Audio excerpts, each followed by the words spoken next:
Everyone is comparing him to Joe Goldberg. Everyone is talking about how he stalked her and the red flags in him. But not a lot of people are talking about the red flags in her. And most importantly, the danger of the manifestation mindset. How manifestation can turn into manipulation to control somebody and keep them with you. And even gaslight them. Or even gaslight yourself into believing that whatever is happening is what you have manifested. That can make you think glass is diamond. I'm a hypnotherapist and I make hypnosis recordings for people to manifest things. I also know the danger of that. So I walk on a very thin line. But what I really want to do in this video is be very unbiased and take everything in consideration. We're going to see the red flags in him, the red flags in her, the green flags in him, the green flags in her. The reason this is going to be unbiased because I only heard of those two people last night. Let's start with talking about this manifestation culture because it's a main character in this relationship between Wizard Liz and Landon. So what a lot of people don't like about this manifestation culture is that it sounds like witchcraft. You'll often hear things like write down what you want and let the universe bless you with it, or write down these things on a paper and then burn them and let them go, or be open to receive and say these positive affirmations and all of that stuff. While they're not bad, there are some side effects to that. And I'm saying this as a hypnotherapist, and there are tons of myths about hypnotherapy. I know that also sounds like witchcraft, which is not. You can watch my video about that. But I'm a very realistic person. So when it comes to this manifestation, there are a few things that I do not like. First, the misconception of not putting in the work. Here's how a lot of people do this manifestation. Say you go through some manifestation ritual, simple and easy. You meditate, you clear your mind, you say what you want, or you write it down. You say you want a call from an ex. And 5 days after this manifestation ritual, you get the call. Oh my God, it works, right? Why wouldn't you do it again? Of course you will. So let's say you do it with money. You write down how much you want, exactly how much you want. You even write down things that you would do with that money, what you would buy, where you would go and eat, and all of these things, right? And a few days later, you get that money, you get some promotion at work, or even you find it in the street, whatever. You get that money. Oh my God, this is freaking awesome. So of course, this becomes your answer to everything. So you try it again and again. You manifest a job. You see a job post. Your mind says, oh, this is the answer to my manifestations. You apply. Even though you don't really have the experience for it, the job post says we need at least 5 years, but you have 4. So your mind, your heart, your soul is like, I have done this manifestation ritual, and this is the job post that I found by coincidence. Obviously, this is the answer to my manifestation. So you apply. And because you believe that, you go in, you walk into the interview with lots of confidence. You convince them to maybe try you for a couple of weeks, or you just convince them to get you the job, right? And you do great and everything, but maybe a month later, something wrong happens. They figure out that maybe 4 years isn't enough, or something wrong happens in the job. And then you get fired. What usually happens when people have this mindset of manifestation and they manifest something and it happens, they manifest something and it happens. And for this one thing, maybe didn't work. So sometimes they would lose faith. They feel angry with God, with the universe, whatever. You try manifesting again, but of course this time you do it with anger, so you don't put the right energy, so you go into a spiral of believing and disbelieving and all of that stuff.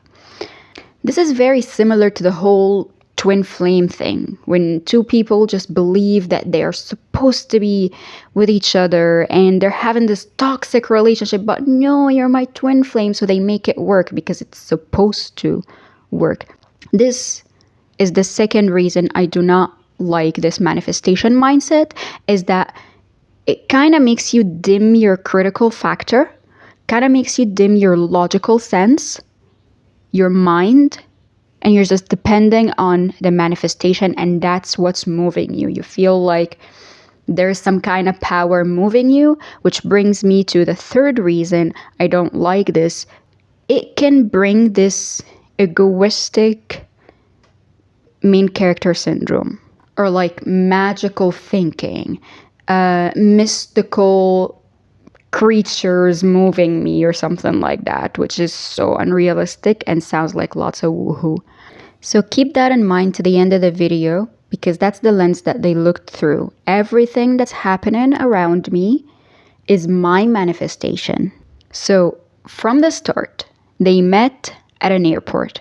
What are the odds? You meet someone you've never met in person in the airport? It must be the manifestation. The odds are 100% because every time you go to the airport, you meet tons of people that you haven't met in person. And actually, you can meet people that you know. This happened with me about 3 months ago. I was going from country A to country B. And a friend of mine who I haven't spoken to in like a month or so, we were both going through our own stuff, and he was going from country A, the same country I was in, to country C, different country. But he had a layover in country B, where I was landing. What are the odds that as I was standing in front of the elevator to go down, he was walking and taking the elevator next to me to go up?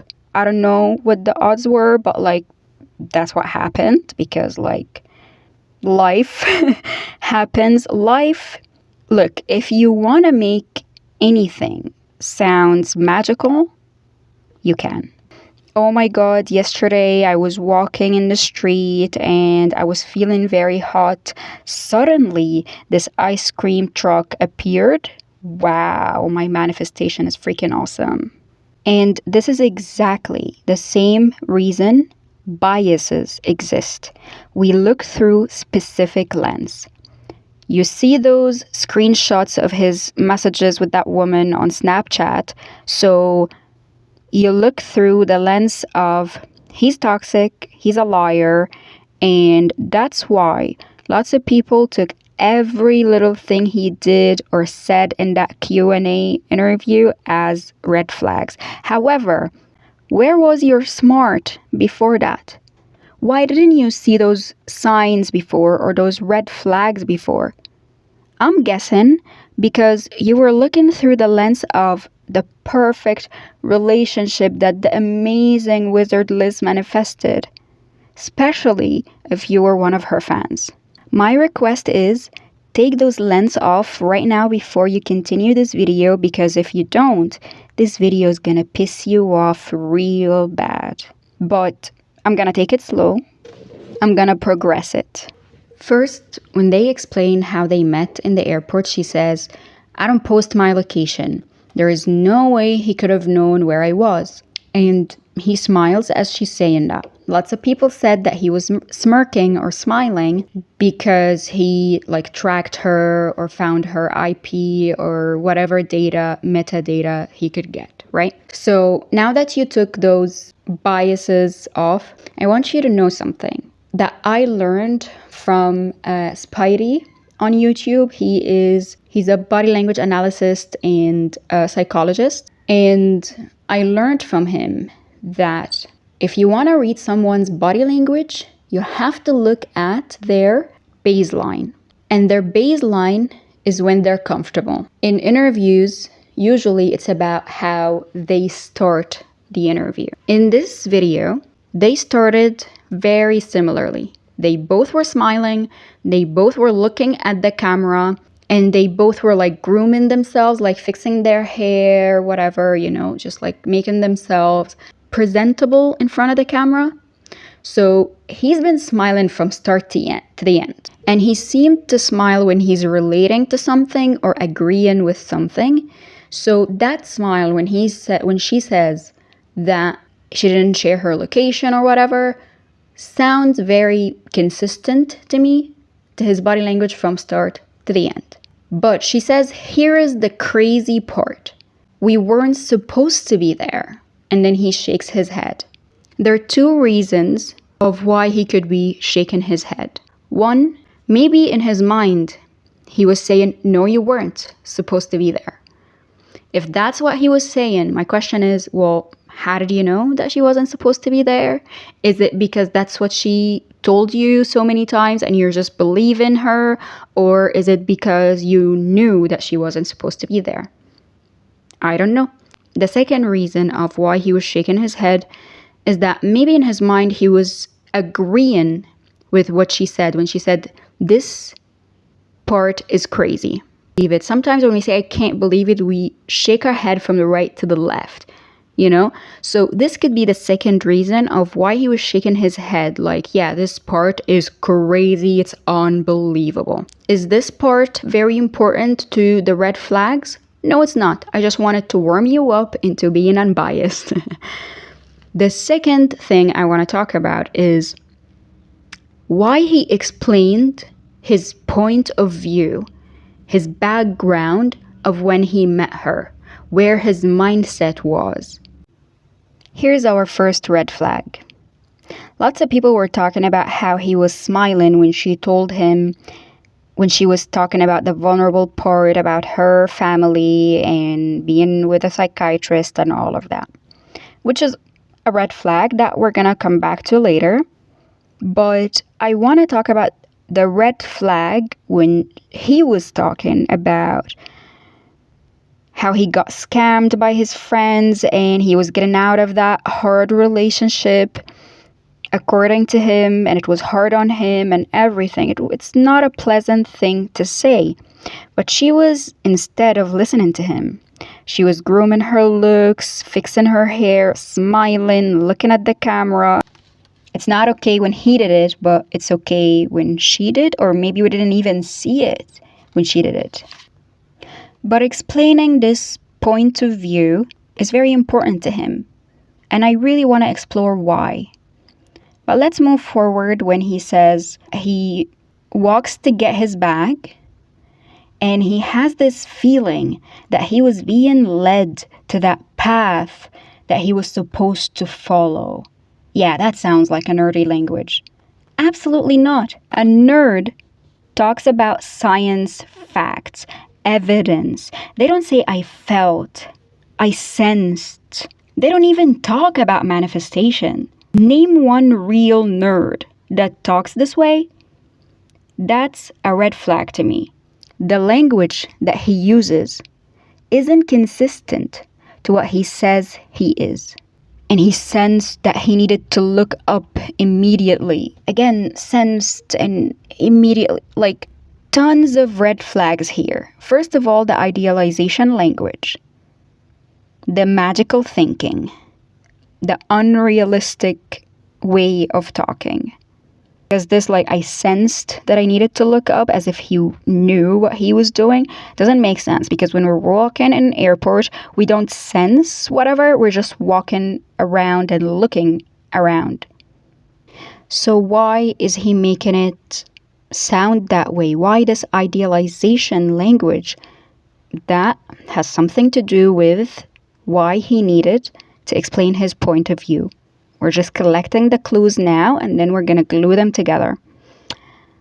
So then she continues about how she felt when she saw him. She says that she vaguely remembers how he looked. He looked different. She says that when she saw his picture, one picture, actually, she says, one picture 3 years ago, he looked nerdy, cute. I would love for you to go and listen how she said that, because it sounded condescending to me. I would love your opinion about it. Did that sound condescending or not to you? She saw that one picture 3 years ago, but somehow she recognized him while he was walking in the airport with the airport sweat, and he probably was sad after this relationship and being scammed and feeling betrayed by his friends and all of that. And somehow she recognized him from that one picture. okay, I'm gonna take her word for it. And she says that she felt such an energy coming from him, and then he laughs when she says that. My question about this laugh, is it his baseline laugh? Was it a laugh because that sounded unrealistic or sounded like, oh, this is crazy kind of a thing? I don't know, but the smile here sounds a bit off. So he sees her with all of this context that we know about his point of view and his past relationship and everything, and then he sees her. This whole story that he said is very relevant to him, to how he met her. So let's put those clues together of their interactions and thoughts of each other before they met. He was a follower, and he says that in his head, he adored her. He said that whenever he had a hard time in a relationship, he would say, it's okay because there are girls like Wizard Liz out there. All of that with the idealization language. I was being led to this path that I was supposed to follow. All of this makes me have this conclusion that he felt that she was there to save him, which explains why when he saw her, he poured everything out and told her what happened with his friends or like girlfriend or everything that he told her, which is another red flag to me. Like, you don't meet someone for the very first time and just tell them everything. But in his mind, she was his savior. Then he explains the message that he wants you to know. He says, I just want to clarify. Imagine God hits you in the face with the answer to your prayers. You start praying for something.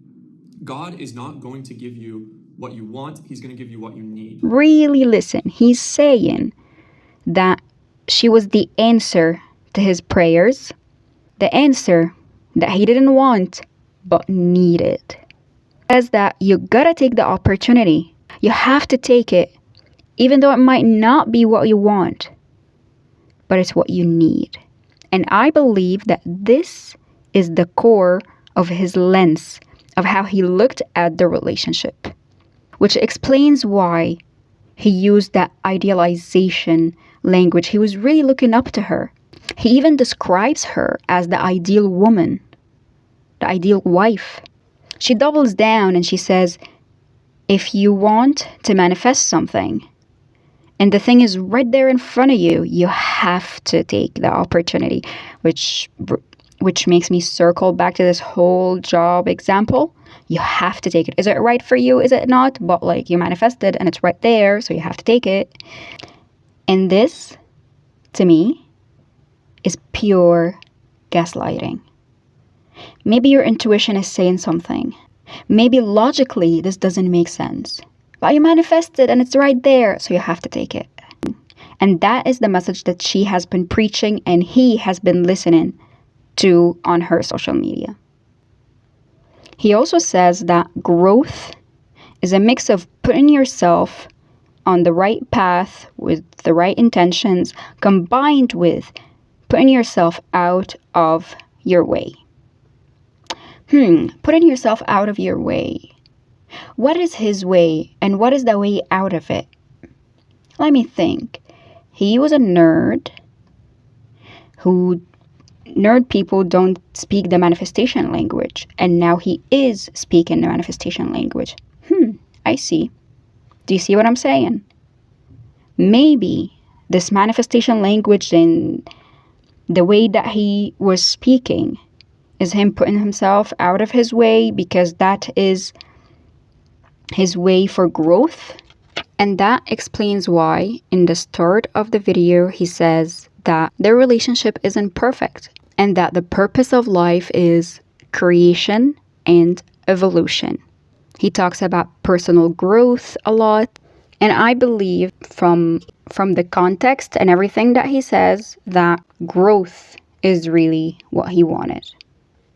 I'm gonna circle back to her body language when he said that. But first, let's talk about what happens after he tells her everything. Because all of this, we're just analyzing how they met and their mindset played into that meet cute. So he tells her everything about his friends and a past relationship, and she says in this Q&A, she says that she felt so sad with a smile on her face. I want you to try this. Try this, say that I feel so sad and have a smile on your face while you're saying that, and tell me if this feels right for you. It doesn't, does it? This is something completely off. Why did she have a smile on her face? Was she happy that he needed her support? Because lots of people get off from people needing them. Some people have this like savior syndrome. But that's something that we'll put on the shelf as a red flag. And then she says, do you want to come to Santorini with us? So lots of people were talking about how he love bombed her by saying he loved her after 36 hours, getting her those 750 flowers and lavishing her with gifts, which I 100% agree with. These are red flags. However, doesn't her content imply that a man should lavish a woman? Like, where did he get this impression that she liked those things from? Not my point though. My point is, she love bombed him too. Sorry to break this to you, but she invited a man that she just met to a trip with her and her friend. Isn't that moving too fast? Come on, she loved bomb him too. And then on the trip, she described him as being weird and awkward because he was playing chess on his phone all the time, because he didn't do what she was doing or what she wanted him to do. That's a red flag to me. But he was the answer to her manifestations, right? So she made it work. She got him helping her with setting up her merch. So he was being helpful, and that's something that she said that she wanted. And for him, as we said, she was the answer to his prayer for growth and everything. So in the beginning of the video, when he talked about how the purpose of life is creation and evolution, you could hear her making this sound. Usually we make this sound when we're not very happy. So my question here is, why wasn't she very happy? Was it because of what he said, or was it because of him saying anything? You could see him looking at her, asking for her approval to even say what he wanted to say. You could see him lower his chin, looking at her, opening his hand toward her. Should I say, should I not? And then he says something very interesting. Like, this is the awkward moment that I caught from the beginning of the video. For this Q&A, I don't want to like... I want us to be real. I want us to be real and just be like, yeah, okay, here's what it's like. Channel, but I always just say whatever I feel. Okay. Look, if lying isn't in my baseline, if lying is not even in my dictionary, why would that be my idea when he's like, hey, I don't want to, and I would be like, I wasn't planning on lying. Why would lying be even something that she would think of? And she got defensive, and she says, oh, I say whatever I want to, whatever I feel in my channel. And she covers her mouth and has this nervous laughter. And he's like, all right. Another awkward moment. I don't need to be here. I want to be here. And that's the most important. Here, you could see contempt on his face. Contempt is like when one side of your face like squints. However, I want to read into two things he said. When they were asked about their love languages, he said that he liked acts of service because he likes to feel appreciated, and he likes quality time because he likes to feel valued, which is honestly a green flag. Being open about your feelings is a green flag.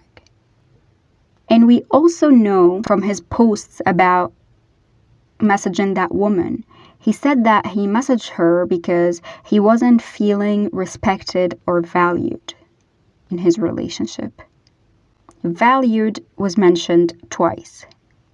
Do you see what I'm saying? Look, it's a great thing when you want to be in a relationship and you don't really need it. It's really great. But imagine this, your partner is mentioning that they don't need you, and maybe they mention it multiple times. I don't need you, I don't need you, I don't need you. Are you going to feel useful? Are you going to feel valued?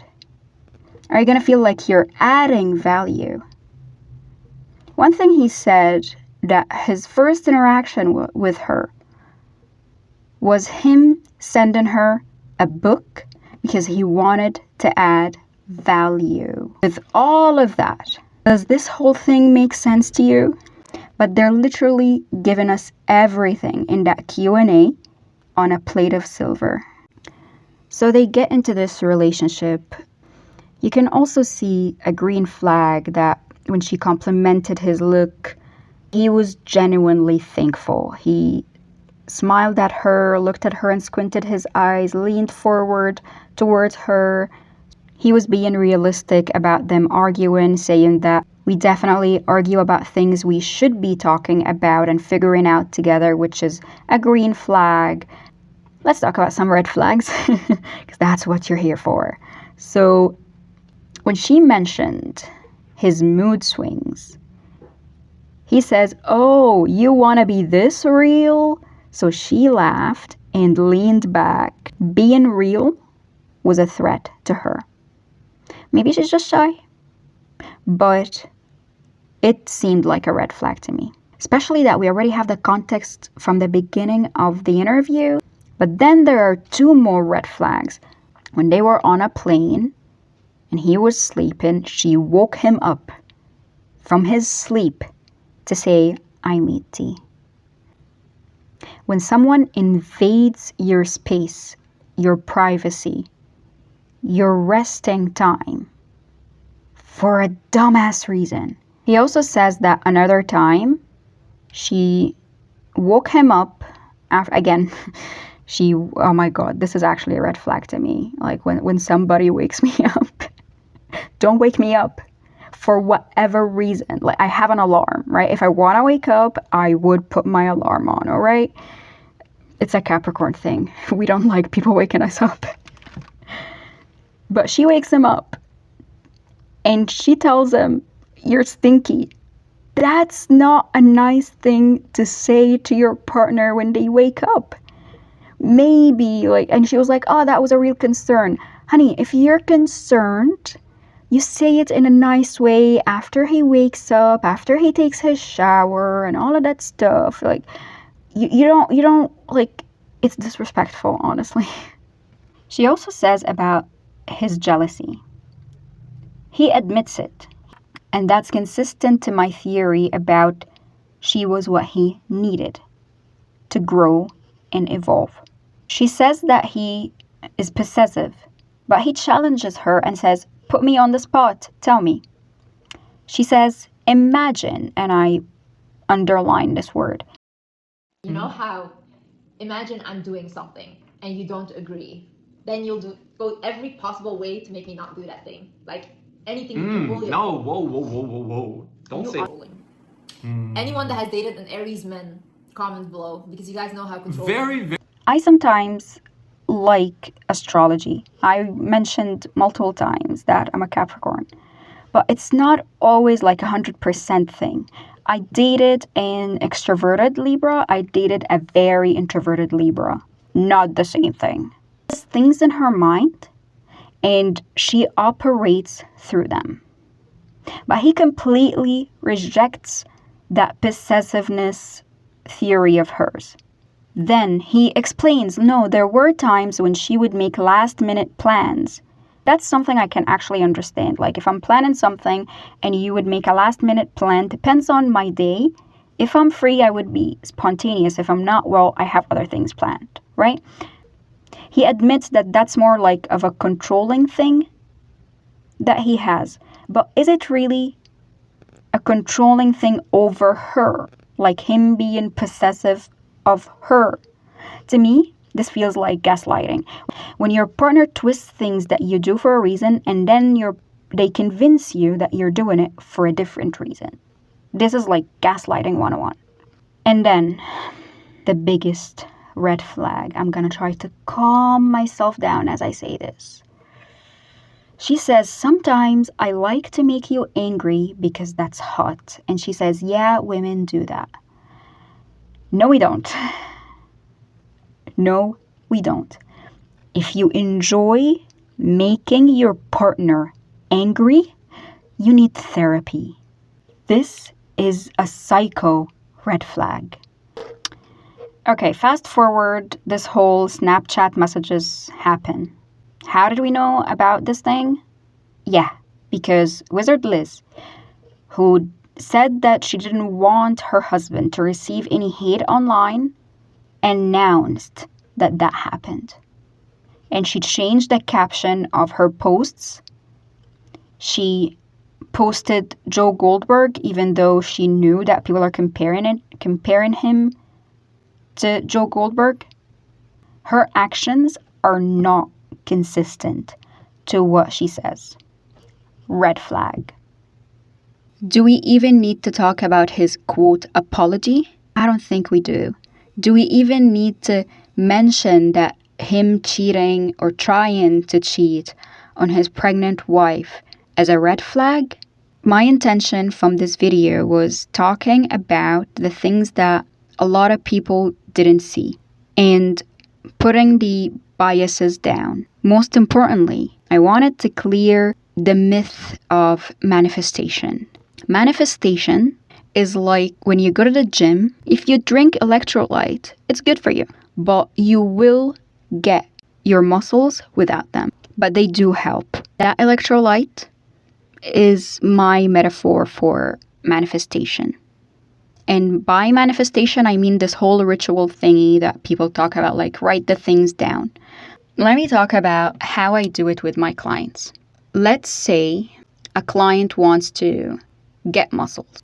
Other than the hypnosis session of maybe if there's something that's stopping them and they tried so hard to gain muscles and they're failing and all of that, we'll try to get into their subconscious and what is stopping them. Maybe it has nothing to do with the muscles, and usually what stops people from achieving specific goals has nothing to do with the goal itself. So after all of this process, if needed, I might make the client a hypnosis recording, something to listen to. In that recording, I would be focused on the steps they need to do to achieve that specific goal and how they feel about those steps. I might use language like, you enjoy going to the gym. Every time you perform your reps, you feel motivated and you feel proud of yourself. And I will also use language of balance, right? Because I don't want my client to torture themselves in the gym, right? So I would use language like, and you always remember to hydrate yourself, to take a break, to rest, to have good sleep, and you have a good balance between honoring your body's needs for rest and doing the work in the gym. You love going to the gym and you love seeing the improvement, things like that, right? So I'm talking about the steps that they're taking and how they feel about taking those steps. And that is what NLP tells us. There are other things and other methods to achieving goals. Also, the way that you look at your motivation style, because we're different. Some people are motivated by going towards a goal, and some others are motivated by moving away from some specific pain. Like Alex Hormozi, for example, he's a millionaire, right? But what is his motivation style? He doesn't want to be as poor as he was. You can watch it in one of his videos when he really opened up and he was very vulnerable about his past. But in hypnosis recordings, I don't use negative language, right? I use positive language because I want to put positive things into the subconscious of a person, because this is a huge responsibility. That's something that makes me sad and a bit pissed off when I see a lot of those online gurus doing things that they don't really know what they're doing, and they don't really know how it can affect another human, right? Like, having an influence is not an easy thing. You should be very cautious about what you're saying and what other people would perceive it. I'm not saying that like I'm doing it perfectly, but I say what I know and I say what I can, and especially when it comes to hypnosis sessions, I'm literally working with someone's subconscious, literally. So I have to be very careful walking that thin line and helping them achieve good balance. So be very careful as you're watching those online gurus, even therapists. Not all therapists are good, right? Maybe you watch my content and my content like maybe doesn't align with you. It's not your way. It doesn't make sense to you. So I'm not good for you. So you want to be very critical, using your critical mind, using your logic to make sense out of things and be unbiased. Just because you agree with a video or 10 videos of somebody, that doesn't mean that we put them on a pedestal and everything that they do is good. That's what a lot of people did with the wizard Liz, is that she is great and she helped me a lot with her videos, and she said 10 things that I liked. Thus, everything she says is the truth. No, it's not. She's not a scientist and she's not God. She's a human. She tried things that worked for her. Use your mind. So I hope that this video helped. So far, if you like this content, consider subscribing. And if you want to ask me a question, you want to book a session with me, feel free to visit the link in the description.